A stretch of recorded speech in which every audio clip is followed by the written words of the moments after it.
Time to talk some Gulfstream Park Saturday. We will talk about the March 16th card, and we'll look at the late pick 5 sequence. The we is me, Gino Bacola, my good friend Barry Spears, who's here with me every week, hanging out, talking big races all across the country.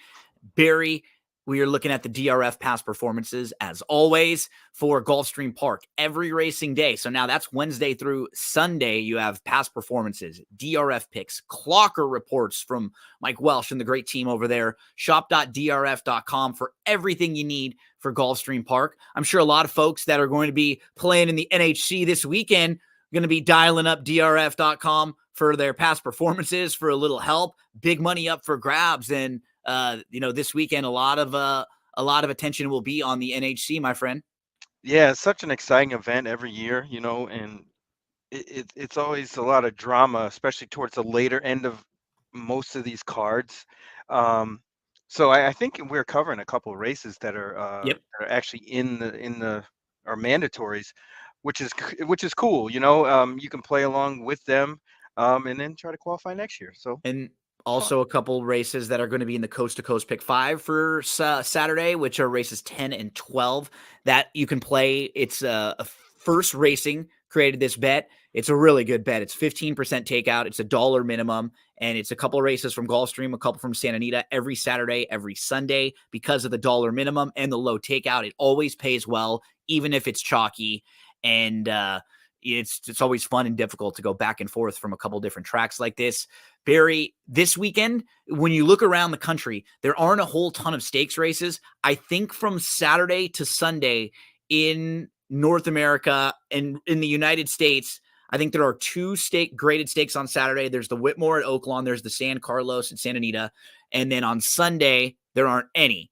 Following this weekend, this is like the calm before the storm, because next weekend of March 23rd, you've got Louisiana Derby Day, all the undercard stakes for Fairgrounds. So you want to tackle that with me next weekend? Louisiana Derby and all those big races there? Oh, absolutely. So This is what we live for. we'll preview that one. So that's the 23rd. Following that, or on the 23rd later, you'll also have Turfway Park with the Jeff Ruby and the Bourbonette Oaks and the Kentucky Club Classic. So their big day, and Fairgrounds big day on the 23rd next weekend. The biggest day of all is March the 24th, the day after. That's my birthday right there. Hey. And following that, we go to March 30th. March 30th, we've got Florida Derby.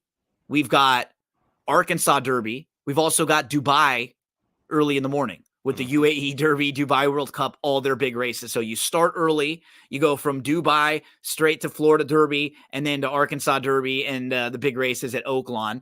And then the following weekend, Friday is opening day at Keeneland.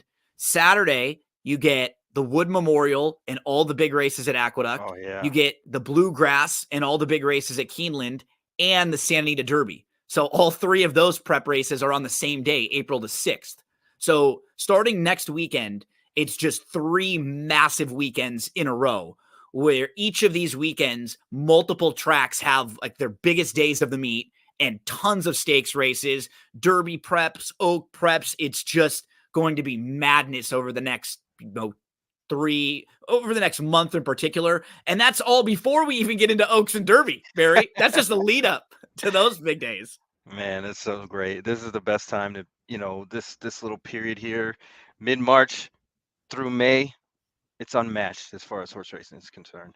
Okay, we have some money to make this weekend at Gulfstream Park. Let's get into the late pick 5 sequence. Starts at race number 8 at Gulfstream Saturday, March the 16th. We're diving into the daily racing form past performances, and we will start out with a 7.5 furlong event. It's a 25 starter allowance race. So horses in here that will take some support will definitely be a horse like the 6 Citizen K, as he was doing some good work in New York and in some tough company against New York breds. And then he came over to Gulfstream Park. He dropped into the $25,000 level. So that was the one that made him eligible for this race. He won there, and then he gets claimed and he gets put in a spot like this. So that's always a shrewd move. He's 2-1 on the morning line. The outside horse, the Thrill of Victory, he's in a good barn, or like a real nice claiming barn, in a barn that does well, especially with the kind of horses at the lower levels like this. They spot them very well. He should be forwardly placed at least from the outside. Those two will take a good amount of money, but I thought there were definitely more directions to go in here, and thought this was a pretty challenging race and what was kind of a fun pick five sequence. Who are some of the horses right off the bat that you want to use? Yeah, at first glance, I kind of was on the same page as you are that this race was kind of tough, and then after going through it the second time, I was like, this isn't really as tough as I thought it was, and I think the race kind of goes through Citizen K. This horse can be on the lead, can be right off the pace.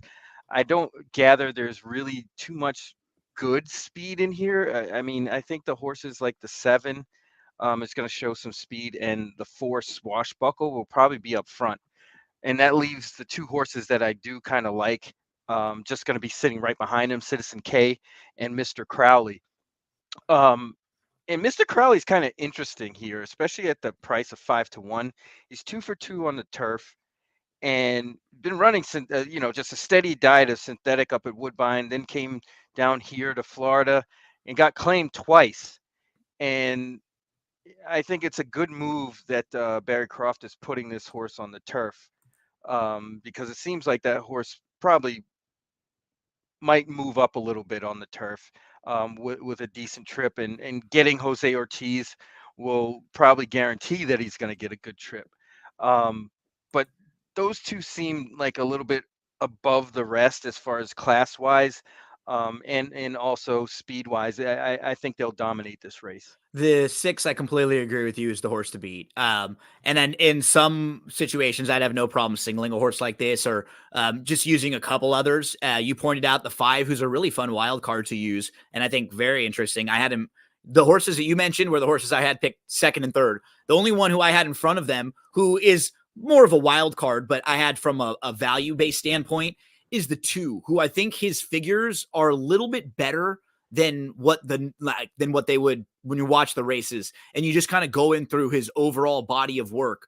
So he's lightly raced for a 4-year-old for motion. He debuts at Colonial, doesn't run poorly first time out of the box, comes back in his second start, breaks his maiden on the synthetic, and then he's off for a few months. He comes back, he runs twice, but it's really hard to kind of use the 2 races in end of 2022 and early 23, because those are just 2 races and then he's off for a while.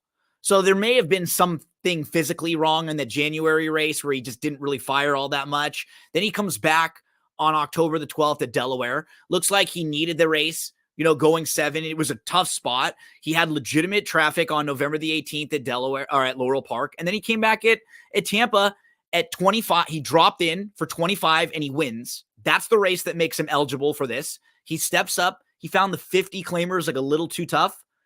If you're just looking at his speed figures, you probably would toss him.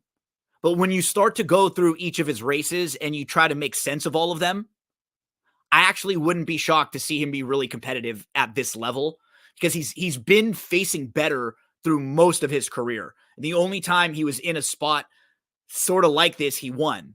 So I'm going to give him a shot because I think he'll be at least 6-1 or above. Yeah, he's definitely, I took a long look at that horse. But the deciding factor for me was his running style. It It seems like he's just going to be a a little little bit too too far far back. back. Yeah, If that this could if this was a longer race, I would definitely like him a lot mile and a more. 16th to a mile and an Yeah, eighth. yeah. But it's not like he can't get it done. I mean, like And you said, he's dropping in. He's been facing tougher, so he's definitely going to be competitive in here. yeah, the key to there are 2 horses that I think you pointed out. Swashbuckle, who seems like he just has to go, just doesn't seem like he wants to sit. And then you have the 7, who I think if he's in this race, he's stretching out from 5 going on the lead last time out. I'd imagine they're not going to try to sit here after being successful on the lead last time out. So those 2 at least are going. The 8 with Paco aboard from the outside, he's not going to be that far out of it. I don't think he wants to. So it'll be honest, but just a couple wild cards with some of these horses who feel like they're kind of one dimensional. And if it just keep coming back to a horse like Citizen K, who with the versatility that he's shown, where we saw him last time come from way out of it. He definitely doesn't need to be sitting that kind of a trip though, and he probably won't be in this field. It's not nearly as big as that one. He's just not a favorite I'm trying to beat. Yeah, you got to tread lightly there Yeah. with playing against that horse because he's definitely, at least on paper, seems a little bit faster than these, and if he gets a good trip, it's all over. Yeah. But I think it could get interesting because Mr. Crowley wants the same trip and he's Mm-hmm. inside of him, so that could always pose some problems. And also with the 8 kind of getting that same trip too, there's a situation where Citizen K could be in between horses, and that's definitely not where you want to be. And then maybe, and that's why I will throw in that 2 on a ticket or 2, because if there are at least versions of where we're talking it out where, you know what, maybe there are 4 or 5 horses now, and that could bring this horse into the race a little bit, where you're just looking at him. Like Desolator is another closer. I would prefer the 2 though over Desolator, just because the prices you're going to get. Like if these horses have the same running styles, I think there's a little more upside with this horse as well. Kicking off the pick 5, race number 8 at Gulfstream on Saturday. I have a couple looks at synthetic races in the sequence, Barry, which I know some people complain about. They don't bother me at all, and I know they don't bother you at all. Whenever we would have situations where we would pick races, a lot of times you would end up on synthetic tracks. And for me, big field, fair prices, that's what I care about as a gambler, as a handicapper, safe services, that sort of thing. And in this 9th race, we have a 5.5 furlong synthetic race. Talk about a challenging race. I mean, this one, I mean, you can go in so many ways. And honestly, what's difficult about this race is like who's favored in this race. I I have don't even no know who's idea. going to be favored in this field. I think your morning line favorite was installed as 9-2 on the number 7 Gales Evening, who is coming out of quarter horse races at Los Alamitos. I mean, she actually fits here, but it's not as if she's someone overwhelming because she's just been running in a lot shorter races at Los Al. Then you have a bunch of 5 to 6 to 1 shots in here. Yeah, and you know, I noticed that when I was going through and looking at this race, um, but notoriously these sprint races on the synthetic are really speedy. They play a lot to speed. Mm-hmm. And I think you're going to get a really hot pace in here. And I think that opens it up for somebody to come Yeah. off the pace. And I zeroed in on 2 horses. Um, the first I'll talk about is the 12 Alaturka. Um, the problem with this horse is the break.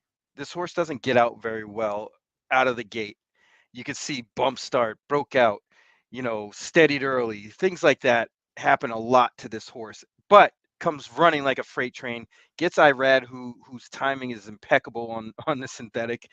Um, and I think the pace is going to be fast enough, and this horse is going to be in touch, close enough to kind of close into that.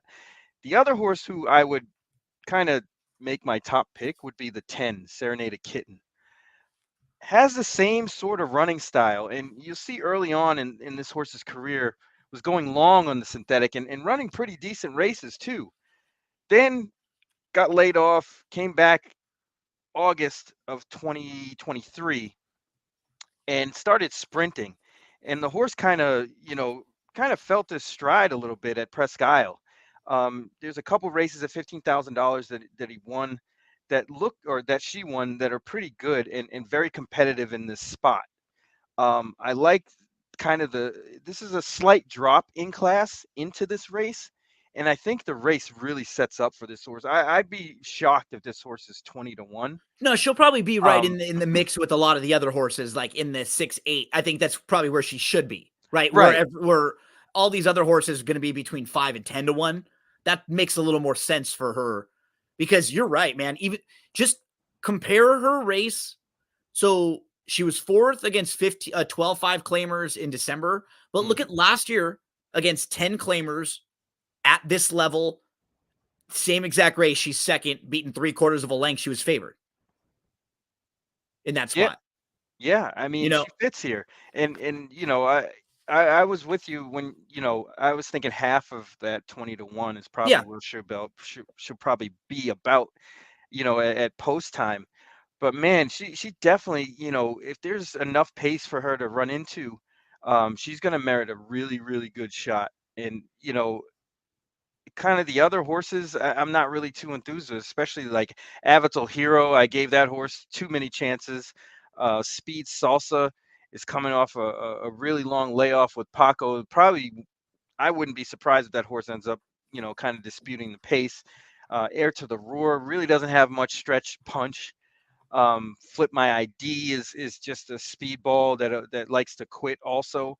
So there's enough in here for that sets it up for horses like the 10 and the 12. And when you look at some of the things about the 10, right, you see the combination of things. So last year in the race, I pointed out that race was going long, but it shows you exactly at this level the horse fits. Then the race is sprinting. You see the horse can win sprinting with the right type of trip. So it all comes together where if they're going quick enough, we know this horse is proven and can get this type of a trip, and you're going to be rewarded at the price. I just think this is so wide open. I really It I is. It really really don't is. even I really don't even dislike anyone because of that. Like, this is one of those races where I think I'm really going to look at individually at the time of post and see who there's going to be 2 or 3 horses that are just totally forgotten about and that float way up. And those will probably be the horses you want to play individually. The 5 is in the mix for me. This horse is really honest. And Hmm. while she has not won recently, she has not fired a bad race in almost any of these races.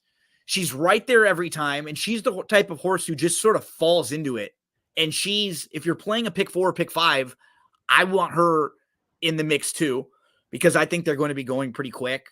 The You mentioned the 10. Yeah, I mean, the 7 Gales Evening. The races at Los Al that she's coming out of are actually pretty honest. They're allowance races, and what ends up happening a lot of the time, you'll get horses that go run at those races from Santa Anita when the races over there don't fill. And those races end up becoming pretty tough because a lot of the barns use them like training races. Right. So you'll actually get some strong fields in there, and you'll get at least some speed from Gail's Evening. So she's going to make sure this pace is super honest. Yeah, I thought she's just going to go, 100 miles an hour out of the gate and see where it lands her. And I figured Flip My ID might Doing the same thing. do the same thing. Yep. I do kind of like Drinks on Me. Th- I just had a concern that she's 9 and she's not A finishing races little, off. yep, she's a little beyond her best. She's just gonna need to get the trip where she falls into it, Right. where she's sitting right behind these 2 or 3 horses that show speed and gets the jump on all of these deeper closers that we think may get a better shot in here. Maybe she can just fall into it. Just a If she makes the lead, she's going to be tough because she's a pro. She gets, she wins. I mean, mhm. 16 for 65. I mean, it's not the greatest record, but she has 16 wins. And she fights and she wants to hit, like, she fights for minor placings and minor awards. This is a challenging race. Barry mentioned a couple big prices to the outside, the 10 and the 12. Um, Actually, I think the 12 might end up going favored. yeah, I could see with Ortiz aboard on the outside. It Take your pick in here. I'm probably, I guess, depending on the price for the 1, I'd probably be more willing to give her one more shot. The 2, like, she's coming out of strong races, and she's won her only synthetic race that was here that was going longer. Like, this to me kind of feels like a nice sort of starting point for her, like a prep and then something else next. I'd probably give Avatar Hero one more shot only because the way we think it could shape up here, where it could be going quick. Um, Tough race. And you can see why they put this one in the pick 4 and the pick 5, because it's really challenging. There aren't going to be many people who are going to single in this race, and it's going to make building a pick 4 ticket much, much harder. Let's get to the 10th, Barry. We have first level allowance race, optional 25 claimer. They're going a mile. It's the 1-turn mile here. So these are older horses. And in this race, some wild cards, because you have a horse like the 5 Arthur's Ride, who showed a lot of ability last year. Look at some of the horses that he ran into. He was second behind Disarm in his career debut. Disarm won the grade 3 Matt win, was second in the Travers. Disarm is ramping up and should be ready for a return this year. Krupe was in that race. He just finished third in the Pegasus World Cup. Rocket Can was in that race. He's a graded stakes winner. He won the Holy Bull last year and then was second in the Fountain of Youth. He ran in the Derby. He's getting ready to ramp back up for I starting soon. I'm not sure if he ran today. I didn't watch as we were recording on Thursday. I didn't look at the results from Oaklawn. And then Instant Coffee in the second start. It's a multiple graded stakes winner who just came back in February. We also see Krupe W&L won the Remsen. He ran in Rocket Can again. He ran into some really nice horses. Then when he finally wins, he even beats a good horse named Dreamlike, who is multiple graded stakes placed. Dreamlike was third in the Wood, was second in the Pennsylvania Derby. So he's a wild card because we haven't seen him since February of 2023. And because on paper, there's a lot of speed in this race. If you look at, just going inside to outside, Cape Trafalgar, he does not want to be far out of it. He's going to be close, pressing, or just sitting right behind. Furious Anger, he's stretching out from sprint races, and he was on the lead going sub 22 fractions 2 starts back. His 2 best races have been on the lead sprinting. They got to go with him. Big Martini, he's really quick. He's also stretching out from sprint races. This is the first time he's ever gone farther than 7 furlongs. Southern Dream, he'll probably want to sit a little bit more, but he's coming out of sprint races. So by default, he should be just a little closer than normal. Arthur's Ride, he's going to be fresh coming off the bench, full screen. He wants to go. No doubt in any pick 4 or pick 5 I'm playing, I have to use the Barry Spears lone closer, Noble Drama, just because there are versions of this race where he's one of the only horses that's closing late, and he has some back class too. Yes, I'm with you completely. That's exactly like the way you broke it down is exactly how I saw it. I think Noble Drama has a big shot in here, but I also think Full Screen might be tough as nails, kind of on the drop. Been facing a lot better. He's sitting to the outside of the speeds too. Yeah, which should give him the ability to sit a little if he needs to. But I think if this horse gets bet too much, 9 to 5 is fair. And to use another one of your points, this isn't necessarily what's always a strength of Irad's. No. I like him more on the closers and the mid-pack horses where he's going to make the closing move and he makes that right move. When he has a horse like this where they have to decide, should I go, should I sit? Sometimes, he gets over aggressive or he's too far back or one or the other. So I agree with you is that he's set up to sit a nice trip over here. He's coming out of some races against a lot. I mean, you look at Whisper Not, Casa Creed, Frosted Departure, Tahoe Sun, all these horses. Castle Chaos, multiple graded stakes placed. Tahoe Sunrise came back and won a big stakes race. You have Frosted Sunrise or Frosted Departure, who's multiple graded stakes placed. So these are legitimate horses. All of those horses would tower over this field. Yeah, absolutely. And I think that this is just a good jumping off point off of the layoff for this horse. He's protected. If he runs okay, he probably could still win and not run his best race. So I think this is a perfect prep for a horse like that, but I wouldn't want to take too short of a price. No. And Noble Drama should be picking up the pieces, and I like that one quite a bit here. Arthur's Ride we talked a little bit about him. He's one of those horses who, in a few months, he might be the best horse in this group after he has another couple races under his belt. And if you look at the barn, they've done a really good job with horses coming off of long layoffs. You can see when you go to the formulator past performances and you look at the barn with horses off of a plus 180 day layoff, they've won with 17%. They're in the money with 45%. And when you go through some of the horses that are coming off of really long layoffs, you actually see some really nice horses that they've been able to get ready, like American Rocket, White Frost. These are horses that are coming off a 442-day layoff, 438 day layoff that they were able to get ready, get into the winner's circle. Travel Column, another one coming off of a 389-day layoff, was a really nice horse that they were able to get, into the winner's circle. So Candyman Rocket, another one that we pointed out. So we have seen this barn with good horses have the ability. Speaker's Corner, Moon Over Miami, Forza Dioro, right? All about a year, 300 days.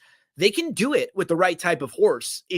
To me, it's the way the race shapes up that hurts his chances too. If there wasn't as much speed in here, the layoff wouldn't bother me as much based on the company he's faced. And I know the barn is capable, but this horse may be having to work hard all the way around with a horse like Full Screen right to his outside, and to the inside, Big Martini, Furious Anger, and Cape Trafalgar. Yeah, this pace looks like it's going to be pretty hot. And Arthur's Ride is very interesting. I tend to think that horse is probably going to be really close in the wagering with Full Screen. Yeah, I think so Just too. because of the company that he was keeping prior to the layoff. But a year is a long way, and to go a mile off of that year layoff is even tougher. Mm-hmm. Um, but it's not like there's a bunch of really There's not stakes. monsters. Yeah, no monsters in here, It's and just solid. it's probably a good place to start Yeah, for that horse. Whether he wins or not is another story. You definitely want to keep an eye on this horse going forward, because he clearly has talent and been facing really tough competition going into this. I mean, if you really want to kind of pinpoint this, to me, it looks somewhere with 6, 5, and 7 as the top three, in not necessarily in that order. yeah. I thought the 7 was the most interesting price horse. The 6 is like the measuring stick. I feel like he's the one. If nobody jumps up or nothing crazy happens, he's going to be right there. Arthur's Ride has the highest upside of Mhm. anybody in this field.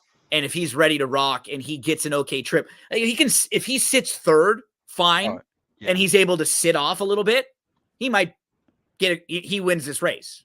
If he doesn't get caught up in a pace battle and he's able to just sit off nicely, and maybe he's grown up after a year in a very interesting race, the 10th race, which kicks off your late pick 3. And this one is the one that's in the coast to coast pick 5 sequence. Cape Trafalgar, I mean, he had some legitimate trouble last time out. The problem with him is he's a 5-time beaten favorite. Yeah. I was He's just gonna say that.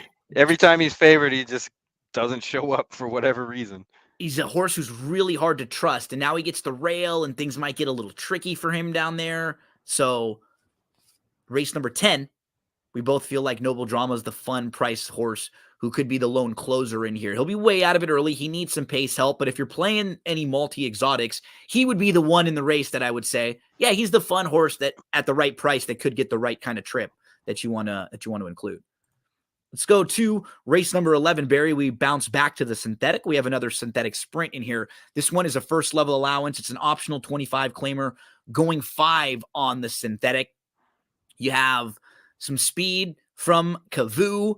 You'll have likely some speed, a little pace pressing right next door from Frozen Solid. Symbol Court also wants to go. Jordy's Dream is very, very fast in here. My Lady James, she wants to sit, not too far off, but she could get a really nice trip off the pace in here. But they could be moving with a lot of those combinations of horses down towards the inside I was talking about. Who are some of the horses you would want to use in a pick 4 or pick 5 here? Yeah, there's 3 horses that I kind of zeroed in on. I'll start from the outside in. The 9's Silveretta.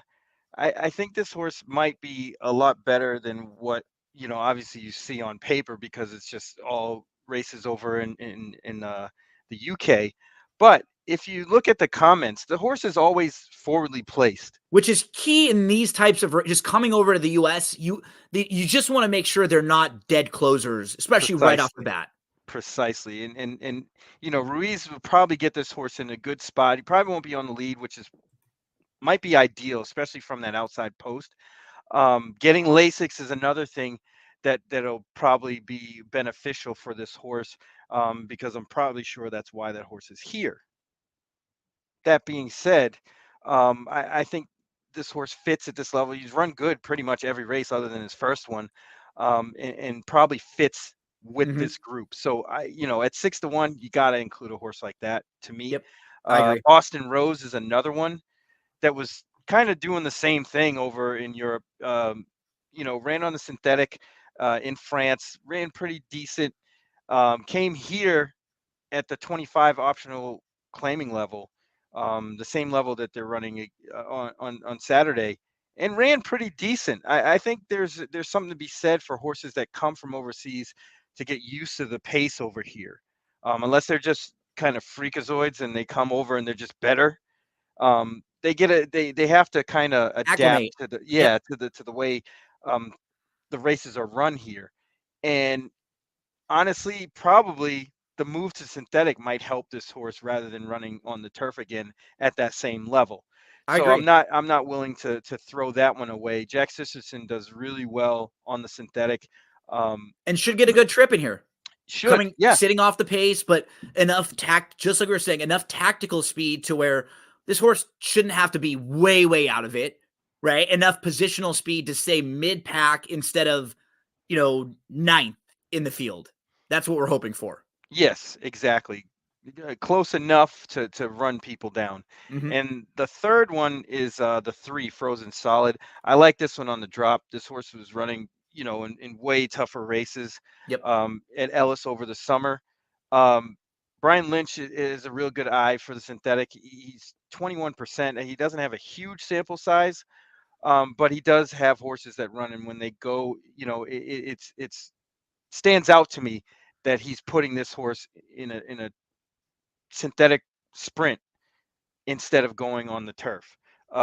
So we'll give that one a shot, especially at 10-1 off the layoff. The horse been training pretty good coming into this one. It's funny, you honestly hit the 3 horses that are like the price horses that you want to use in this race, I think. Because if you look at the race and you're handicapping it, I don't have a problem with My Lady James or even the 8 Kick a Rhyme. They could both get the trip we're talking about where they're sitting off a little bit, but they're both super logical horses who are probably going to be your first and second choice. So they're not all that interesting, and neither one of them seem like they're overwhelming enough to where you would say they so much stand out. And after those two, the next tier of price horses that I literally had down were the same thing that the same that you had, the 3, 7, and the 9 here, who I think are horses that you're looking for to use in pick 4s or pick 5s.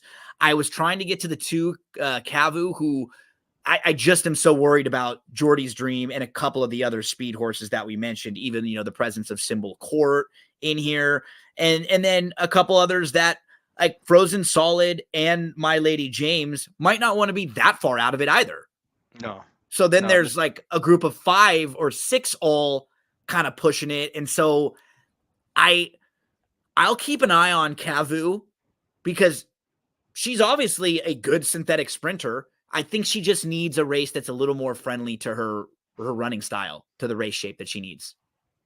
yeah, this is going to be a nice race. I mean, usually these 5 furlong races, they can go a lot of different ways than they typically do on the synthetic. So it should be a fun one, especially late in this pick 5, where this one could be the one that blows up the The board. separator, the real, Yeah. yeah.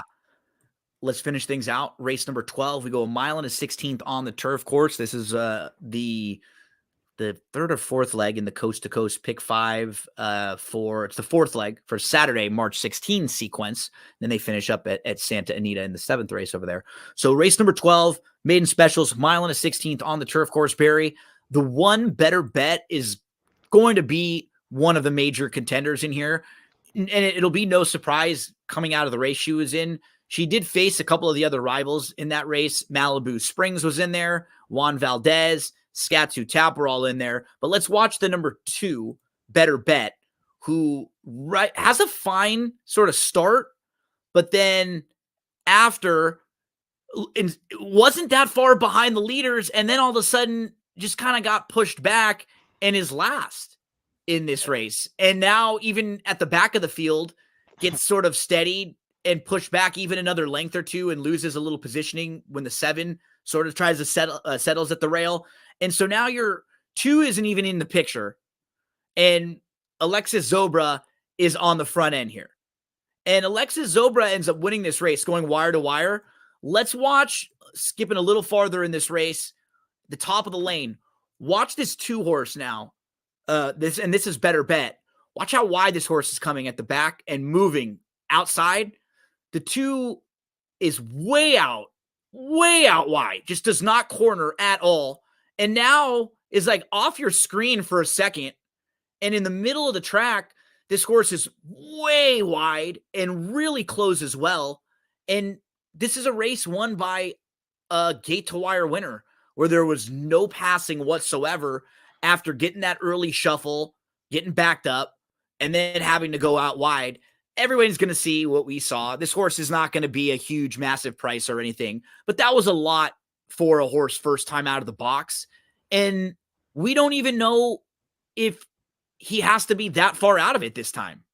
And in just his second start, he can have a much better beginning and sit much closer mid pack, from the rail. So he's a horse who, if I'm closing, I would want to use. And it's key that I'm hoping that he doesn't have to be that far back, because the speed in this race is it's intriguing. There are a few different horses who I could see showing some speed, but I'm not convinced they're going to necessarily line up on the lead or anything. Yeah, the pace scenario is kind of murky in Mm-hmm. this race, because you do have a bunch of maidens, and everybody's kind of. I have a feeling that people are going to start doing different things with their horses in this race, especially with the ones that have run before. Like the Um, 11 and 12 could both go from the right. outside. I mean, they might have to. I think the 12 is going Yeah. to be forced to go. Yep. Um, you know, and I don't even know if they're really gonna. It's going to be tough to work out a trip from out there. So I agree. that one wasn't on my radar, Me but a neither. horse I like quite a bit in this spot is the 4 Fly Yeah. Right. This is Um, the horse to beat. And if y- you and me, we may play a ticket together where we single this horse. yeah, I'd be okay with that. I like the blinkers coming on after that last race. This horse has got, I think they were just going too far. In his last turf race back on July 7th of last year. Even a So mile and eighth, I think, is a little too far. Uh, I think this mile and the 16th trip is perfect for this horse. So he's the 9 in this race that we're watching right here. And he runs into a little bit of traffic early. Like, he's trying to sit in a nice spot right here in the second flight. He kind of gets pushed out, and then he has to sort of tap on the brakes a little. But he settles in an okay spot. He's like 5th, 2 lengths off. He's about 3 deep. But this trip, it's not really a turfy trip. This is more of like the dirt trip that wins Mhm. it for you when you're sitting up close, a little bit wide, especially when you move wide like this. I really like the blinkers coming on for him. I think they'll help him. Just kind of get him a little more focused. And in this race, I wouldn't be shocked even if they get really aggressive with Javi down towards the inside and they try to be the horse that's either right on the lead or that's pushing everybody and making everybody go a little faster, and they can sit right behind them. You start, this is the now going to be the third start of the form cycle. Now he sort of gets caught in between, right? He gets repelled, and then he keeps grinding. Like right about here, he sort of stops, and it looks like he's done. At the top of the lane, he kind of, okay, he made his bid and he's done. But no, he kind of just keeps grinding all the way. And that's why the blinkers, I really think watching him will help him focus, because he's still running right here, you know, and they may just give him a little bit more focus. Yeah, well, when he comes off the turn at the top of the stretch, it looks like he's looking around. Yep. And I think that's that's why the blinkers are coming on, because if he stays straight and doesn't kind of lose focus, like you were saying, he's probably going to really make that race close. So I think the improvement just that much will make the difference. Another horse that kind of caught my attention is the 3 Mohegan. Yep. Um, Getting blinkers on, sort of a makeover package. Brendan Walsh does pretty well with these sort of moves. The horse, had a decent run back in January, laid him off a little bit, has a plethora of turf works coming into this, some really good ones too. And I think that one's going to be ready, especially at a decent price. You know, Better Bet is going to be closing from way back, which is a risky proposition in and of itself. Breaking from the rail, I'm envisioning the same trip that that horse got the last time and just came up short. He's definitely going to be right around it at the end, obviously, but I think getting the jump like Fly Right is going to get on that horse may make the difference. Here's a look at Mohegan's pedigree. He's half sibling to Got Stormy. So there's some really, really nice turf pedigree in here for a horse trying the grass for the first time that they wanted to get on the grass in the career debut. This horse is a 12-time stakes winner who earned 2.4 million, and all that success is long, like mile on the turf, long on the turf, a little bit turf sprint when they cut back, and she was successful doing that, but basically long on the turf. Sir Alfred James doesn't have a lot of turf pedigree, but this is a hard Nice knocking horse. horse, man. He ran 14 times last year. He's a hard knocker, and this is one of Craig Milkowski's favorite horses too. Shout out to Craig. I think this is a real fun long shot to include if this race is a spread race for you. Mohegan is one that they've tried to get on the grass. They've worked on the grass. The barn's excellent with just turf runners overall. I think the 3 makes a lot of sense. And the 10 actually was another one, the first time starter, because I'm these horses keep accumulating these these starts, Losses. and right, and I tend to go with horses that are lightly or raced in spots like this rather than somebody that's run 8 to 10 times. I'd rather not. Fly Right just seems to be kind of coming into his own and He, may be a little bit more experienced and kind of doing well at the right time. But other than that, you know, you, I tend to think horses like Copernicus, you know, even though Chad Brown has been cold at Gulfstream, he's starting to win some more races. He won the Tampa Bay Derby. I've seen him hit a couple races at Aqueduct, so he's starting to gain a little bit of momentum coming into the spring. And it wouldn't surprise me, people are going to jump off this horse because Irad's not riding or Jose Ortiz isn't riding, and you get Zayas. So this one might fly under the radar and might have a decent shot. Dam 1 going along on the turf. Passionate Diva. There are 4 siblings to race for Copernicus, and 2 of them won on the turf. So even the ones that didn't win, like Cape Cod Causeway, hit the board in 3 of 5 turf races. So it's not exactly like that horse didn't like the grass. Plenty of turf in the pedigree for Copernicus as well. But just getting back to the 4, and one more kind of exclamation point here. You go through his entire career overall. His debut, he loses to General Jim, who is a multiple graded stakes winner. Won the Swale, won the Pat Day Mile, and a very nice horse, especially at that time. He came back in his second start. They put him in a graded stakes race in the Pilgrim.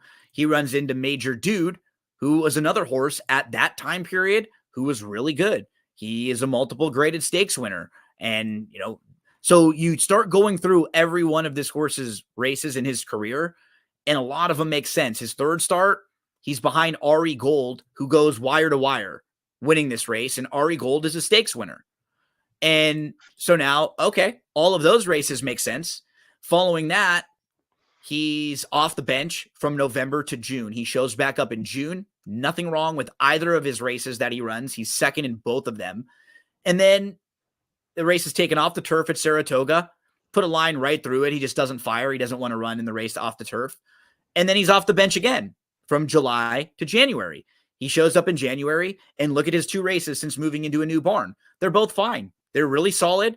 We showed you the race last time out. Now the blinkers come on. So everything he's done in his career makes sense to me.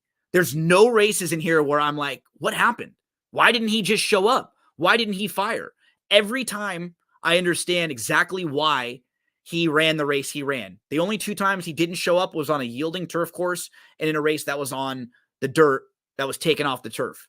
And now I have reason to believe he'll be better with the blinkers on. There's not that much proven speed in here. He could be anywhere from on the lead to sit in 3rd or 4th. I'd love to see him sit in 3rd or 4th, 3rd start of the form cycle. He's set for a big effort here. Yeah, I think he's set for a big effort, and I tell you what, if this horse doesn't win on Saturday, I'm jumping off the ship. And the key is for the betters. What's nice is that in this race, the one is going to take at least the same amount of money or more than he is. So he will not be an overwhelming favorite or anything like that. He's playable here. And that's what's nice about him. He's in a race where he should be playable at 3-1 or over if the one gets bet to 2-1 ish and below. Yeah, And which is very logical in this spot. yeah, I mean, I think so. you'd think that that horse is probably going to be the favorite. So yeah, this is a big field. Things can go crazy in these kind of maiden races, but I think we zeroed in on a few that have a good shot. And then next week, Barry and I. Oh, and I'll ask you right away, right now. And Fairgrounds records, or they put their entries out early.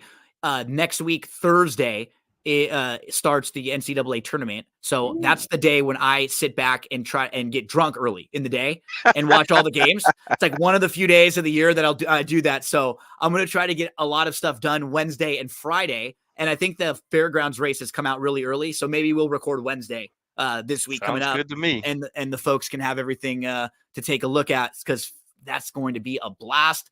Coming up next weekend, March the 23rd, it'll be Louisiana Derby Day. So you'll have the Louisiana Derby, you'll have the Fairgrounds Oaks, the Muniz Memorial, the New Orleans Classic, the Tom Benson Memorial, Crescent City Derby, Crescent City Oaks, a stakes-filled Saturday at Louisiana Downs on March the 23rd. So we'll preview those races for you next week. Barry, going in circles, big Monday. You can always find out more about Barry, what's on his opinion with Chuck Simon there. Tell the folks everything that's going on in the world of going in circles. Yeah. We had an adventurous weekend last weekend, so we went Oh, over yeah. that. Oh, Um, yeah. and we'll keep updating, because I think Tampa Bay Downs put out another statement about what's going on with their investigation. So, we'll keep an eye on that, talk about stuff like that, and the HISA stuff is coming back into play, especially as the stakes races ramp up. So yeah, there's lots to talk about. There's a lot going on in the industry, and we're trying to keep on top of it at that going in circles. Anything you need, get to drf.com. Good luck this weekend, everyone at the NHC. Good luck, everyone playing Gulfstream Park. Good luck to my friend Barry. Thanks so much to all of you for hanging out. And as soon as those past performances come out for Fairgrounds, start handicapping them, and then you can follow along with me and Barry when we cover some of those stakes races next week, and we can all get on the same page and hope we can make some money. That's the goal each and every week. Good luck, everyone, this weekend at Gulfstream Park. If you're listening on the podcast, we have a lot more to come. If you're watching on the videos on social media, thanks so much. Make sure to follow Barry on Twitter and on social medias. You can follow Barry at URBN Handicapper, at Urban Handicapper. Follow me. It's me, Gino B. Talk to you again real soon.